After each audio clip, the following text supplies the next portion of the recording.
आनंद अखंड अपारे।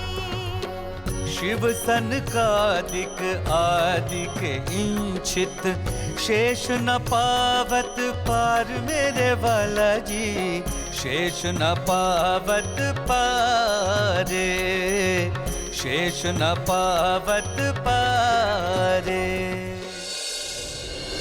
जिनके चरणों में अनंत ज्ञान, प्रेम, आनंद और शांति का सागर लहरा रहा है, जिनकी कृपा के सागर की एक बूंद से ही समस्त ब्रह्मांड को अखंड मुक्ति का उपहार मिला है, जिनके हृदय से प्रवाहित होने वाली तारतम वाणी की अमृत धारा समस्त विश्व को अपने आंचल में समेट लेने वाली है, जिनको अपने हृदय मंदिर में बसा लेने पर एकरूपता का मधुर एहसास होता है, उस प्राणेश्वर, प्राण प्रियतम, प्राण वल्लभ, प्राण जीवन, प्राणनाथ के चरणों में हमारा सर्वस्व समर्पण है। हमारी अंतरात्मा की यही पुकार है, बस तू ही तू है, तू ही तू है, तू ही तू है। परब्रह्म की कृपा से बारातियों के साथ श्री देवचंद्र जी सकुशल कच्छ पहुंच गए और आत्मज्ञान की खोज में लग गए। खोज बड़ी संसार रे तुम खोजो रे साधो, खोज बड़ी संसार रे तुम खोजो रे साधो। खोजत खोजत सतगुरु पाए, खोजत खोजत सतगुरु पाए, सतगुरु संग करता रे तुम खोजो रे साधो।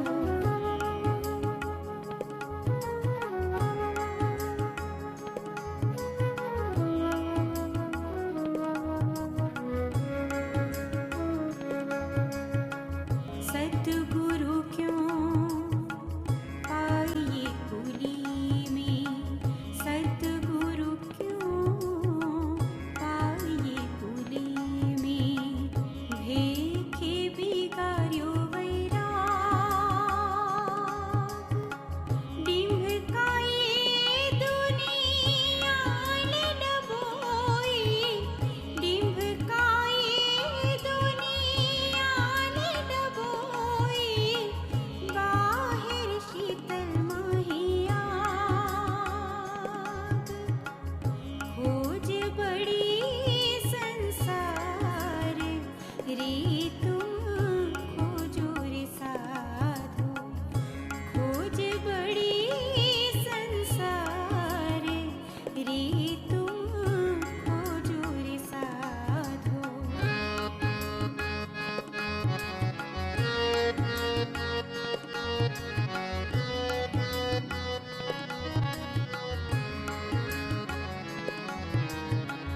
बैठत सतगुरु होए के, बैठत सतगुरु होए के, आस करे शिष्य केरी, सो डूबे शिष्यन सहित, सो डूबे शिष्यन सहित, जाए पड़े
कहाँ चला गया मेरा पुत्र? कोई तो मेरे लाल को वापस ला दो। मतू भाई उसे खोजने गए हैं, तुम धीरज धरो। लो, मतू भाई आ गए।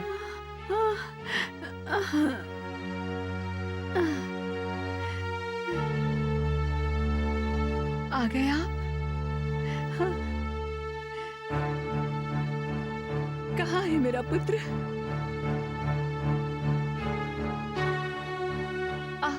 आप तो उसे लेने गए थे ना? कहाँ है वो? बताइए ना। मुझे नहीं पता कुंवर, वो कहाँ गया है। मैंने उसे हर स्थानों पर खोजा, लेकिन उसका कहीं कुछ पता नहीं चला। पता नहीं चला? पता नहीं चला से क्या मतलब है आपका? याद रखिए स्वामी, यदि मुझे मेरा देवचंद्र वापस नहीं मिला तो मैं अपने प्राण त्याग दूंगी।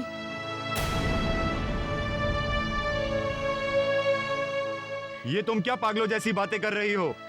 यदि तुम्हें कुछ हो गया तो मैं क्या करूंगा?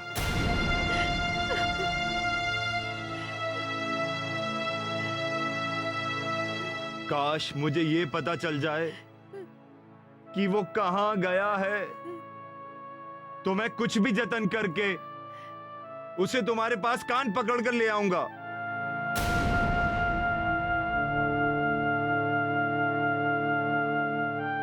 लेकिन इस दुख भरी घड़ी में मेरी रही सही हिम्मत को भी तुम ऐसी निराशा भरी बात करके मत तोड़ो कुंवर, वरना मैं कुछ नहीं कर पाऊंगा। काका, मैं जानता हूँ देवचंद्र कहाँ गया है।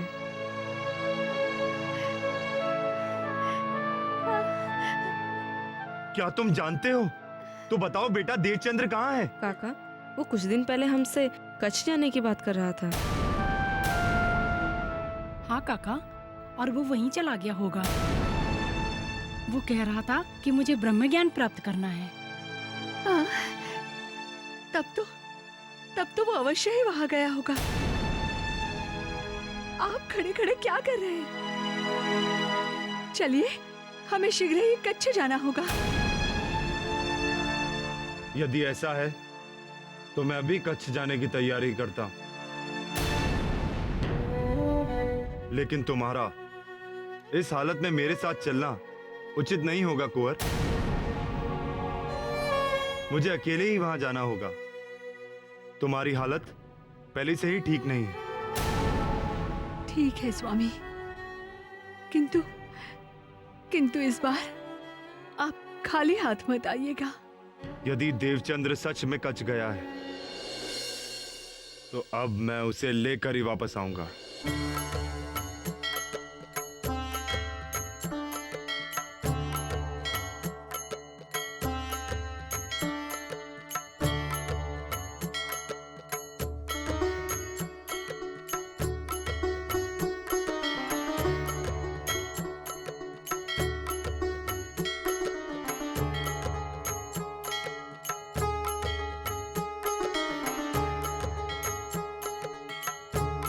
पुजारी जी प्रणाम। आयुष्मान भव पुत्र। पुजारी जी, यह चर्चा किस समय होती है? कैसी चर्चा पुत्र? परमात्मा को जानने की चर्चा, उन्हें पाने की मार्ग की चर्चा पुजारी जी। बेटा, परमात्मा को कौन नहीं जानता? इनकी महिमा से कौन अनजान है? जिस स्थान पर स्वयं भगवान विराजमान हैं, उस जगह चर्चा की कैसी आवश्यकता? किंतु पुजारी जी, जिसे आप भगवान कह रहे हैं वो तो सिर्फ एक मूर्ति है। भाव ही सर्वोपरि है बालक। यदि इस मूर्ति में तुम परमात्मा का भाव लोगे, इस मूर्ति में तुम्हें साक्षात भगवान के ही रूप में दर्शन होंगे।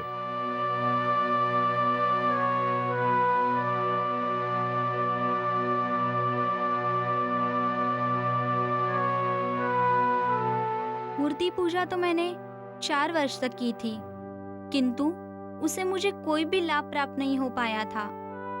इसीलिए तो यहाँ ज्ञान प्राप्ति के लिए आया हूँ, क्योंकि बिना आत्मज्ञान प्राप्त किए अंधभक्ति करते रहने से ये सारा जीवन व्यर्थ हो सकता है। लगता है मुझे अपने प्रश्नों के उत्तर के लिए कहीं और जाना होगा। धनी न जाए किनको धुतियो जो कीजे अनेक धुता। धनी न जाए किनको धुतियो जो कीजे अनेक धुता। तुम चैन ऊपर के कई करो, तुम चैन ऊपर के कई करो, पर छूटे ना क्यों ए विकार, पर छूटे ना क्यों ए विकार। ओ धनी न जाए किनको धुतियो जो कीजे अनेक धुता।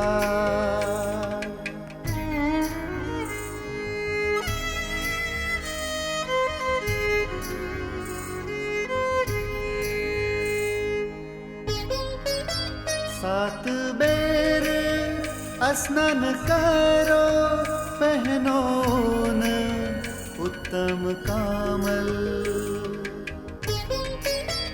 उपजो उत्तम जात में पर जिवड़ाना छोड़े बल। ओ धनी न जाए किनको धुतियो जो कीजे अनेक धुता।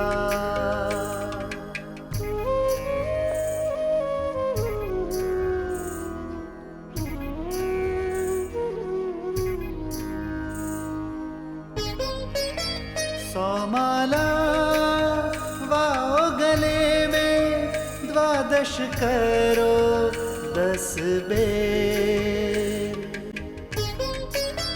जो लो प्रेम ना उपजे पीयूसो तो लो मन ना छोड़े फेर। ओ धनी न जाए किनको धुतियो जो कीजे अनेक धुता।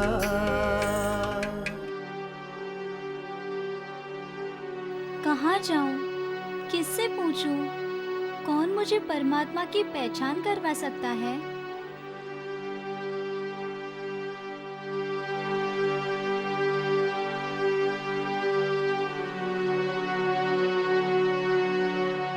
प्रणाम मुनिवर। सदा सुखी रहो बालक। मुनिवर, क्या आप मुझे परमात्मा की पहचान करा सकते हैं कि उनका स्वरूप कैसा है एवं उनकी प्राप्ति कैसे हो सकती है? अवश्य बालक, वह परमात्मा सच्चित आनंद, अजर अमर निर्विकार अनादि अनंत है एवं जगत के कण कण में व्याप्त है और निराकार है।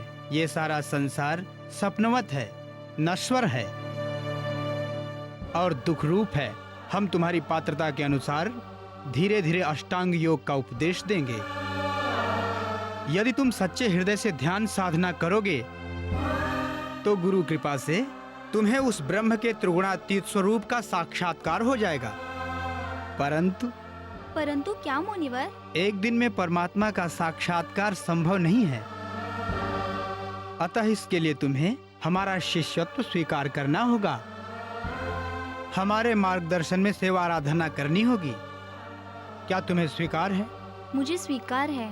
विचार कर लो बालक, तुम्हें कठोर साधना करनी होगी, अष्टांग योग करना होगा, देह दमन करना होगा, तभी तुम्हारी अभिलाषा पूर्ण होगी।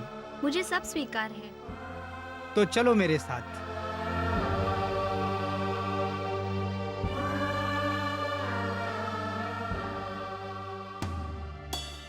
देवचंद्र, बेटा देवचंद्र।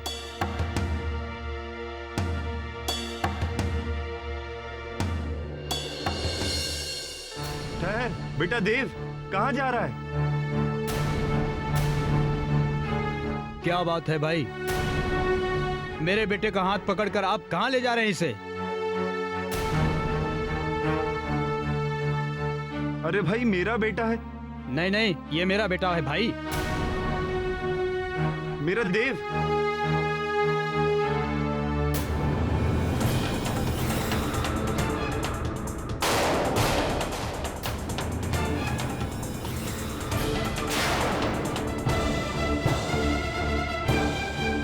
क्षमा करना भाई, मुझे लगा कि ये मेरा बेटा है। क्षमा करना, ऐसा ही लगता है। कोई बात नहीं भाई, चलो बेटा। क्षमा करना।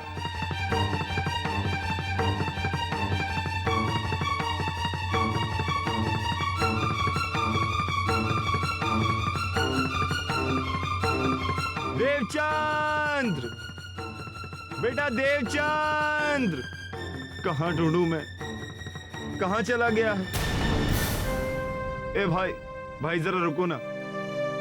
आपने देवचंद्र नाम का बालक कहीं देखा है? मेरा बेटा है, नहीं मिल रहा है। नहीं भाई, मैंने नहीं देखा।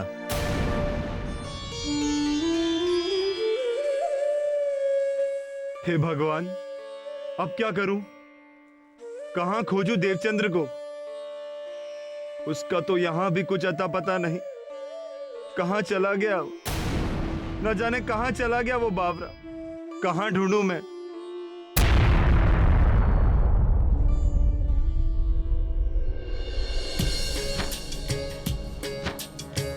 पिया मैं बहुत भांत तो को ढूंढे आ, छोड़ धंधा सब यार,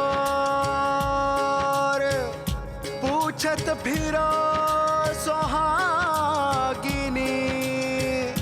कोई बताओ पिया ठोर, कोई बताओ पिया ठोर।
दत्तात्रेय जी, जिनके हम अनुयायी हैं, वे त्रिदेव के अंश से उत्पन्न हुए थे।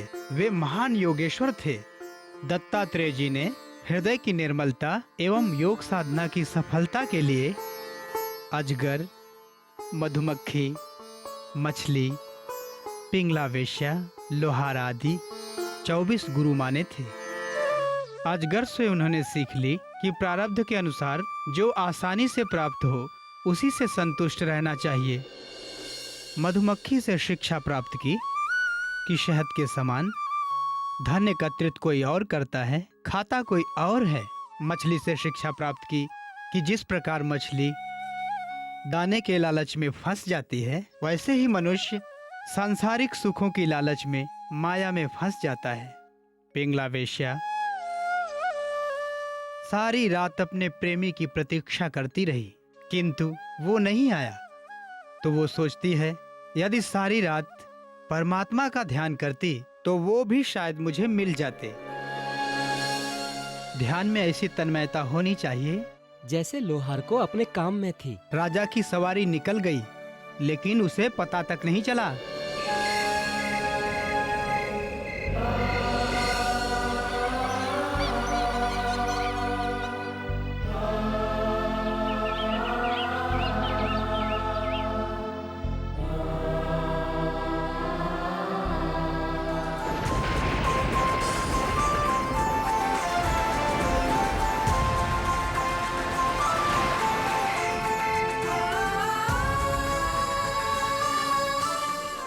और इस तरह से साधना करते हुए जब काफी समय बीत गया, तब एक दिन श्री देवचंद्र जी ने गुरुजी से कहा, गुरुजी, आपके कहे अनुसार कठिन साधना अष्टांग योग करते हुए मुझे काफी समय बीत गया, परंतु अभी तक मुझे नहीं सच्चिदानंद पूर्ण ब्रह्म का ज्ञान प्राप्त हुआ और नहीं उनके साक्षात्कार हुए। शिष्य देवचंद्र, इतनी आसानी से पूर्ण ब्रह्म के साक्षात्कार नहीं हो सकते। उसके लिए तो सारा जीवन भी लग सकता है। कई बार अनेकों जन्म लग जाते हैं। इस लक्ष्य को प्राप्त करने के लिए तुम्हें भी धैर्यपूर्वक साधना निरंतर करनी होगी।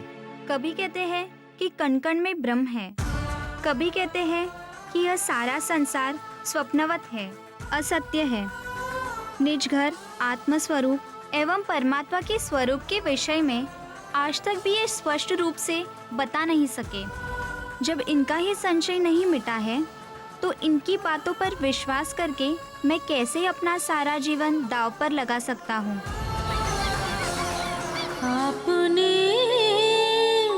ना ओलखे परमेश्वर तो पारते केम पामी जी हाँ सुधना पोते घर जी हाँ सुधना पोते घर। आज आप यहाँ पे पधारे हैं, आप सभी को प्रभु का प्रसाद मिलेगा। अरे भाई, ये महान योगी कौन है? ये नाथ पंथ के योगी जी महाराज हैं। इन्हें सब राजगुरु कहते हैं। हठ योग के द्वारा इन्होंने कई सिद्धियां प्राप्त की हैं। ये किसी की भी इच्छा पूर्ण कर सकते हैं।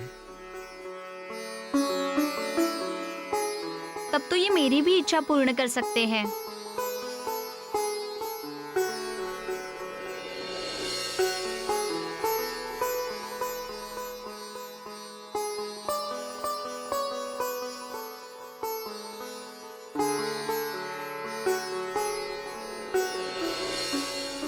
प्रिय देवचंद्र, आपका यहाँ स्वागत है। बिना बताए इन्होंने मेरा नाम जान लिया। अवश्य ही ये कोई पहुंचे हुए योगी है। गुरुदेव, आप तो अनेक सिद्धियों के मालिक हैं। क्या आप मुझे उस परम सत्य का साक्षात्कार करा सकते हैं जिसकी खोज में मैं यहाँ तक आया हूँ?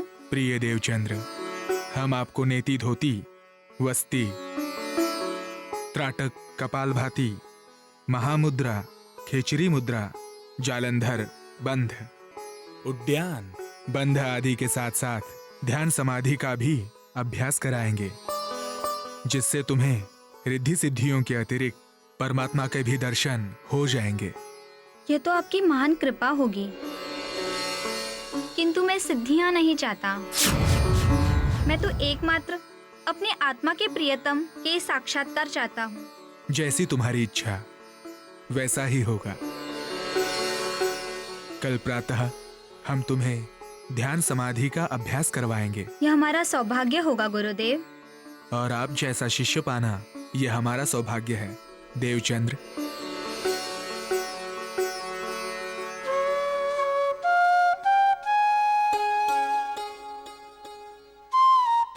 आयुष्मान भव।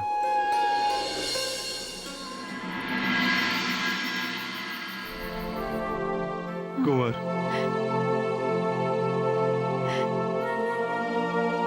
मुझे क्षमा कीजिए स्वामी, ये भोजन मेरे कंठ से नीचे नहीं उतर सकता। पता नहीं मेरा पुत्र कहाँ है, किस हाल में है।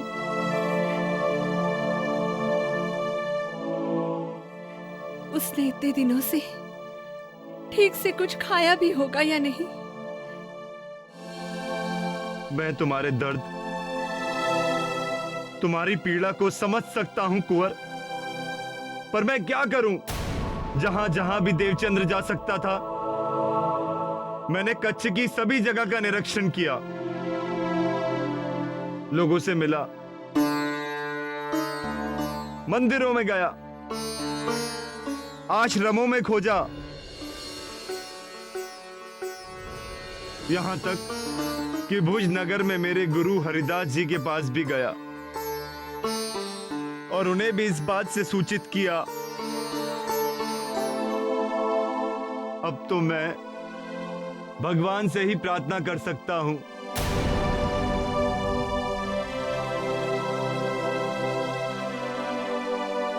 कि हमारा देवचंद्र जहां भी हो सकुशल हो, सुरक्षित हो। मैंने आपको कितना समझाया था कि समय रहते आप देवचंद्र के मन में आ रहे उन विचारों का निवारण करें, उसे समझाए, अपने साथ व्यापार में लगाए या फिर उसका विवाह कर दे। किंतु आप समय रहते कुछ न कर पाए।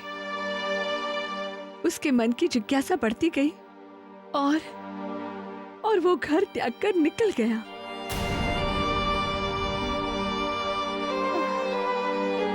किंतु अब आपसे कहने का क्या अर्थ है?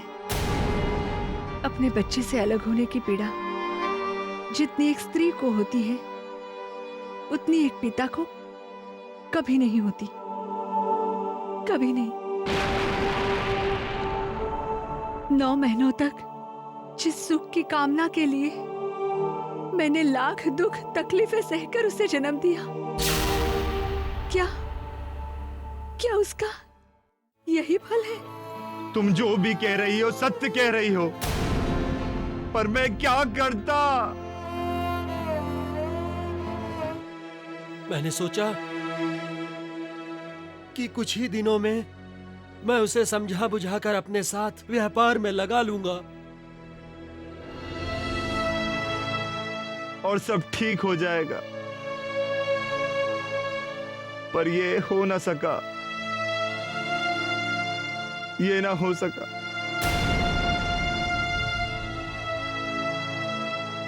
कुंवर, पर तुम इस तरह हिम्मत मत हारना। मैं देवचंद्र को कुछ भी करके ढूंढ निकालूंगा। क्यों आप मुझे झूठा दिलासा दे रहे हैं स्वामी? क्या आप नहीं जानते कि हमारा देवचंद्र अब कभी वापस लौट कर नहीं आएगा? नहीं, ऐसा मत कहो। नहीं, नहीं, नहीं, नहीं। तूने मुझे किस धर्म संकट में डाल दिया देवचंद्र? किस धर्म संकट में डाल दिया?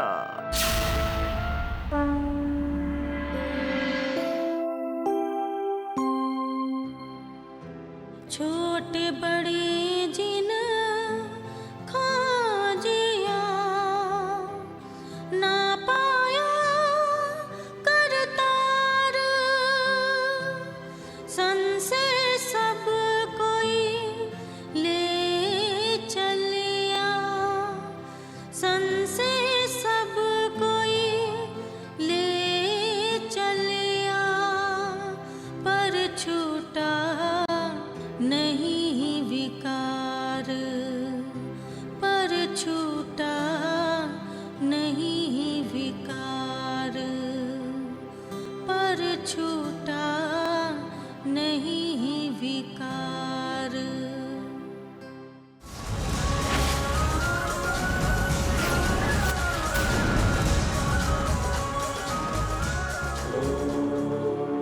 ये कैसी ज्योति थी? ऐसा लग रहा था कि करोड़ों सूर्यों का प्रकाश उस ज्योति में समाया हो। क्या यह ज्योति ही परमात्मा है? ऐसा कैसे हो सकता है? क्या परमात्मा मात्र प्रकाश है?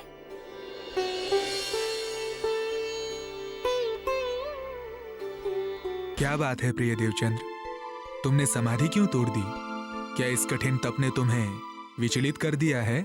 नहीं गुरुदेव, मुझे तप ने विचलित नहीं किया, बल्कि इस बात ने विचलित किया कि समाधि अवस्था में मुझे उस ज्योति के दर्शन हुए जिसमें करोड़ों सूर्य के समान प्रकाश था, लेकिन मुझे सच्चिदानंद परब्रह्म के दर्शन नहीं हुए।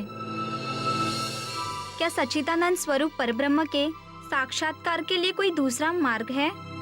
यही ज्योति स्वरूप तो परमात्मा है देवचंद्र। ग्रंथों में भी परमात्मा को ज्योति स्वरूप, निराकार, निर्गुण और सर्वव्यापी बताया है। वो हमारे शरीर में भी स्थित है, जिनका तुमने अभी दर्शन प्राप्त किया है। किंतु गुरुदेव, जिस परमात्मा ने पर्वत, सागर, वृक्ष, नदियाँ, सूर्य, चांद, सितारे आदि से युक्त ये सुंदर साकार जगत बनाया है, वो स्वयं निराकार कैसे हो सकता है? विचार तो कीजिए कि ये साकार जगत कहाँ से पैदा होता है और कहाँ समा जाता है। जिसे ग्रंथों में सच्चिदानंद कहा है, उत्तम पुरुष अक्षरातीत कहा है, प्रेम, आनंद, ज्ञान का सागर कहाँ है, वह निराकार कैसे हो सकता है? प्रिय देवचंद्र, हमारे मत का ज्ञान सिर्फ यहाँ तक सीमित है। मैंने अपना सारा ज्ञान तुम्हें दे दिया है। यदि फिर भी तुम्हें आत्मसंतुष्टि नहीं हो रही है तो अन्य पंथों में जाकर इसकी खोज कर सकते हो।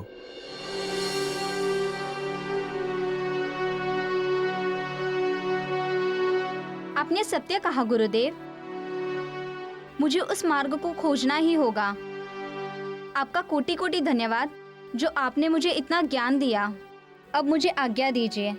प्रिय देवचंद्र, हम जानते हैं कि आप साधारण आत्मा नहीं हैं, बल्कि आप तो ज्ञान की वो ज्योति हो जो इस जगत को अपने ज्ञान के प्रकाश से रोशन करने वाले हैं। तुम जैसे शिष्य को पाकर मैं भी धन्य हुआ हूं और तुम्हें आशीर्वाद देता हूं। जिस सत्य को तुम्हारे गुरु होने के नाते मैं भी नहीं खोज पाया हूं, एक दिन तुम निस्संदेह उसे पा लोगे। हमारी शुभकामनाएं तुम्हारे साथ हैं। साधो सर्वे जोगारंभ अनहद अजपा आसन। उड़ो गड़ो चढ़ो पांच में, आखिर शून्य न छोड़ी किन। ओ धनी न जाए किनको धुतियो, जो कीजे अनेक धुता।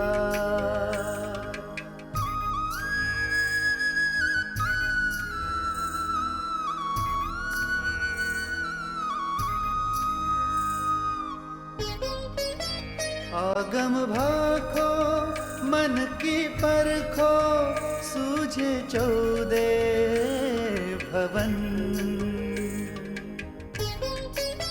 मृतक को जीवत करो, पर घर की ना होवे गम।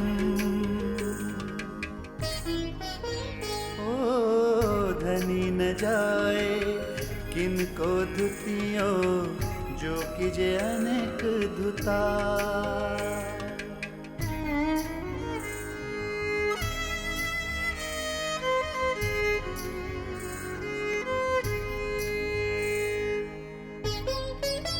सतगुरु सोई जो आप चिन्हावे, माया धनी और घर।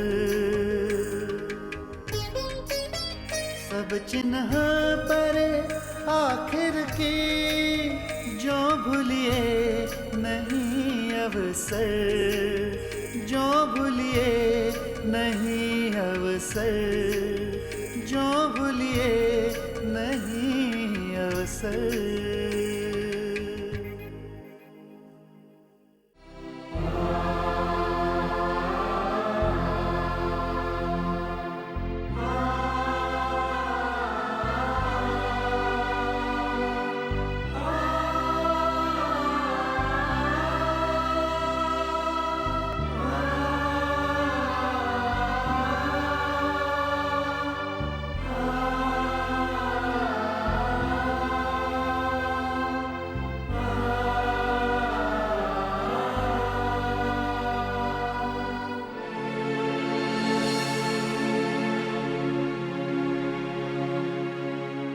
निराश ना हो भाई, भगवान तुम्हारी पुकार अवश्य सुनेंगे।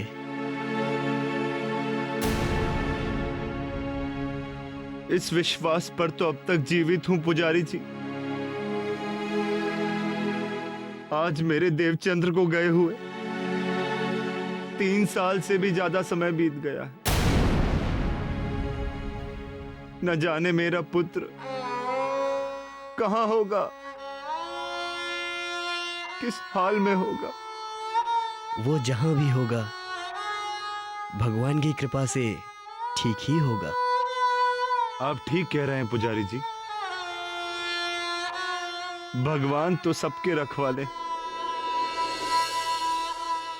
ये मैं तो समझता हूं, लेकिन कुंवर बाई का क्या करूं? कैसे समझाऊं उसे? आप नहीं जानते, देवचंद्र के वियोग में उसका तो रो रो कर बुरा हाल हो गया है। बावली सी हो गई है वो। मैं उसका दुख समझ सकता हूं। वो माँ है और माँ के दुख की वेदना की गहराई का पार पाना विधाता के भी बस की बात नहीं। हम तो बस मनुष्य हैं भाई, सिवाय सांत्वना के और कर भी क्या सकते हैं। हाँ पुजारी जी, लेकिन अब तो सांत्वना भी उसके लिए कोई मायना नहीं रखती। वो तो बस एक ही बात की रट लगा रही है, मेरे पुत्र को ढूंढ कर ला दो, मुझे और कुछ नहीं चाहिए। अब आप ही बताइए, मैं क्या करूं? क्या करूं मैं? अब तो बस प्रभु का नाम लो और हिम्मत रखो, वो अवश्य सुनेगा। सब ठीक हो जाएगा भाई। और कुंवर बाई को यह समझाओ कि तुम्हारे बेटे को भगवान ने किसी विशेष कार्य से अपनी खोज में लगाया है,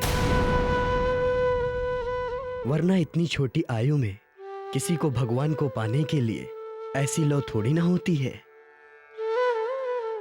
भाई, निसंदेह देवचंद्र कोई साधारण लड़का नहीं है, वे तो निश्चय ही कोई महान आत्मा है। इसलिए विश्वास रखिए, भगवान की कृपा से बहुत ही शीघ्र उसके कुशलता के समाचार आएंगे।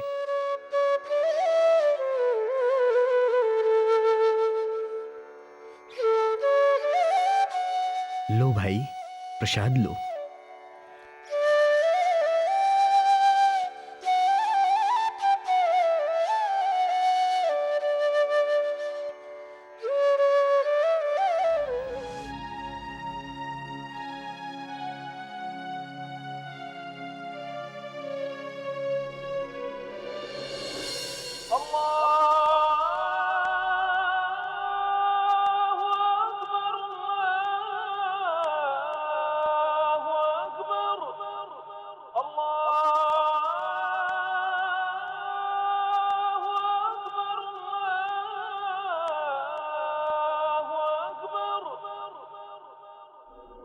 ये मौलवी भी खुदा की इबादत दिन रात करते हैं।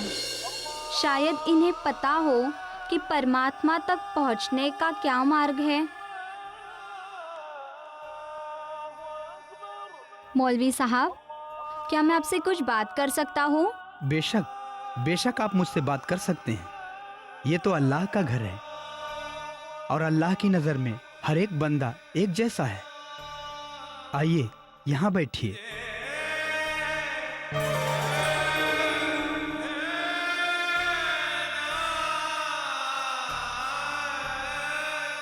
फरमाइए, आपको मुझसे क्या बात करनी है? मौलवी साहब, मैं आपसे ये जानना चाहता हूँ कि वे सबके मालिक परमात्मा खुदा कौन है? उनका स्वरूप कैसा है? वे कहाँ रहते हैं और हम उनका दीदार कैसे कर सकते हैं? बेटा, सबका मालिक तो एकमात्र अल्लाह ही है, जिसने सारी दुनिया को बनाया है। वो अपने अर्श में रहता है, उसकी कोई सूरत नहीं है, बल्कि वो नूरी स्वरूप वाला है। इसीलिए हमारे पैगंबर हमें दोज़ख से बचने के लिए जो राह दिखा गए हैं, हम तो बस उसी राह पर चलते आ रहे हैं।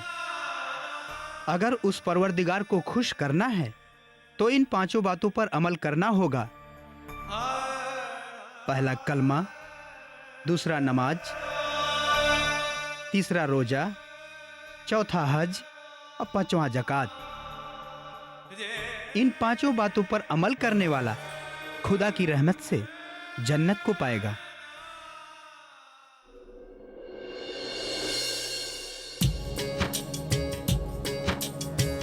कई दिनों तक इस तरह गुरुवर जैसा मान लिया मौलवी से स्वयं देवचंद्र ने ज्ञान, देवचंद्र ने ज्ञान।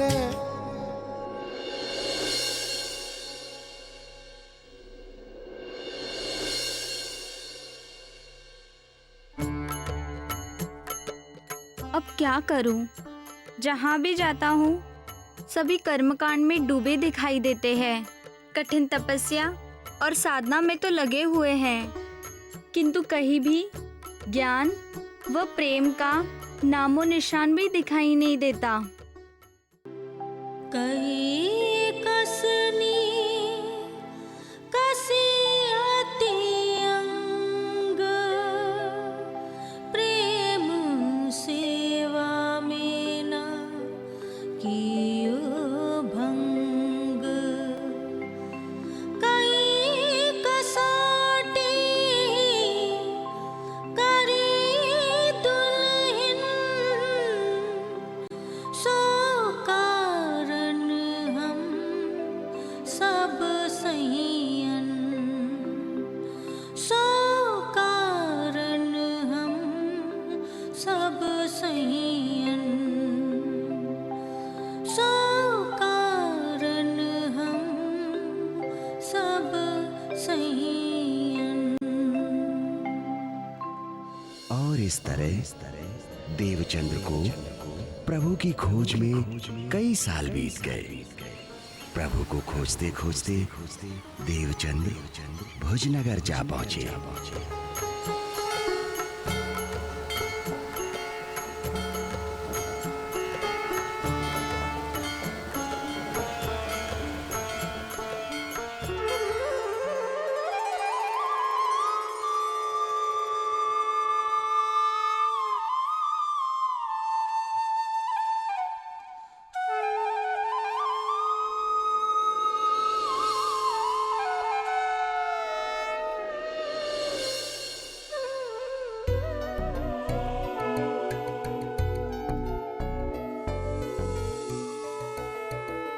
कान्हा कान्हा कान्हा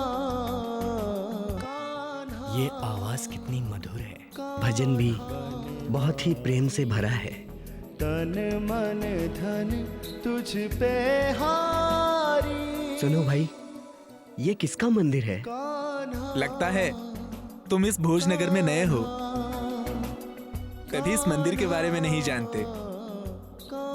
ये कृष्ण भगवान का मंदिर है। गाने की आवाज किसकी है? ये तो हरिदास जी की आवाज है। वो पल्लवी मार्ग के संत हैं और वो नित्य ही श्री बाके बिहारी की सेवा सखी भाव से करते हैं। कान्हा लगता है मैं सही स्थान पर आया हूँ। कान्हा कान्हा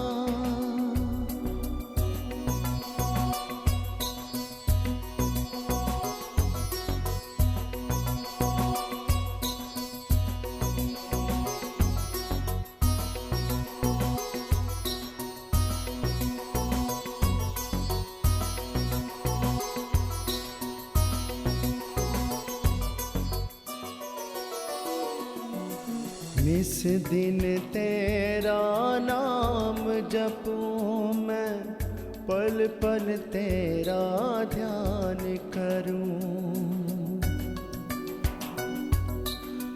बन के तेरी प्रेम दीवानी, अर्पण अपने प्राण करूं।